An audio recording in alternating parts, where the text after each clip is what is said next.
ho! Merry Christmas, children! Now, your pal Nathan, who's been reading these stories to you, asked me if I could come along and introduce the book for Christmas Eve.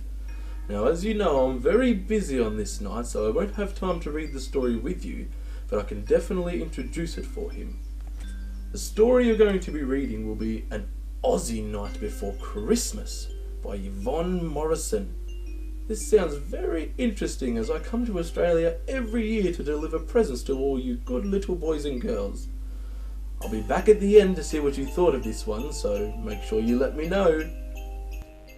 'Twas the night before Christmas, there wasn't a sound, not a possum was stirring, no one was around. We left on the table some tucker and beer, hoping that Santa Claus soon would be here. We children were snuggled up safe in our beds, while dreams of Pavlova danced round in our heads. And Mum in her nightie and Dad in his shorts had just settled down to watch TV sports. When outside the house, a mad ruckus arose. Loud squeaking and banging woke us from our doze. We ran to the screen door, peeked cautiously out, snuck onto the deck, then let out a shout.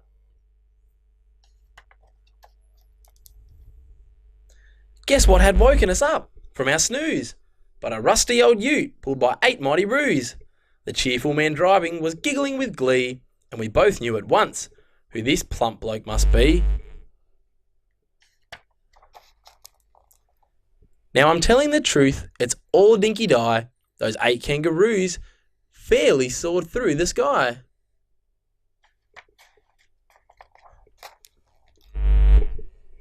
Santa leaned out the window to pull at the reins and encourage the roos by calling their names.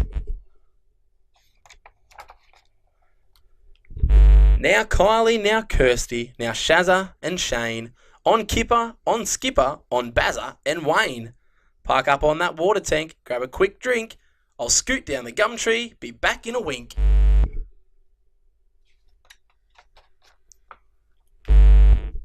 So up to the tank, those 8 kangaroos flew, with a ute full of toys and Santa Claus too. He slid down the gum tree and jumped to the ground.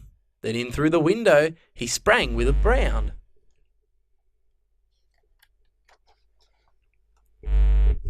He had bright sunburned cheeks and a milky white beard.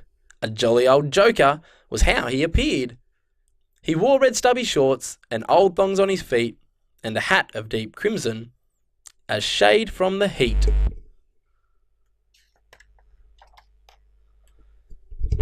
His eyes bright as opals, oh how they twinkled, and like a goanna, his skin was quite wrinkled. His shirt was stretched over a round bulging belly, which shook when he moved like a plate full of jelly.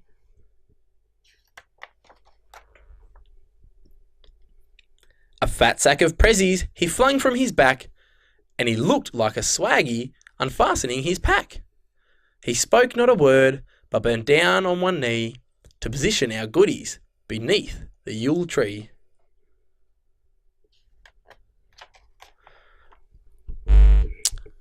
Surfboard and footy ball shapes for us two, and for Dad, tongs to use on the new barbecue. A mysterious package he left for our mum, then he turned and he winked, and he held up his thumb.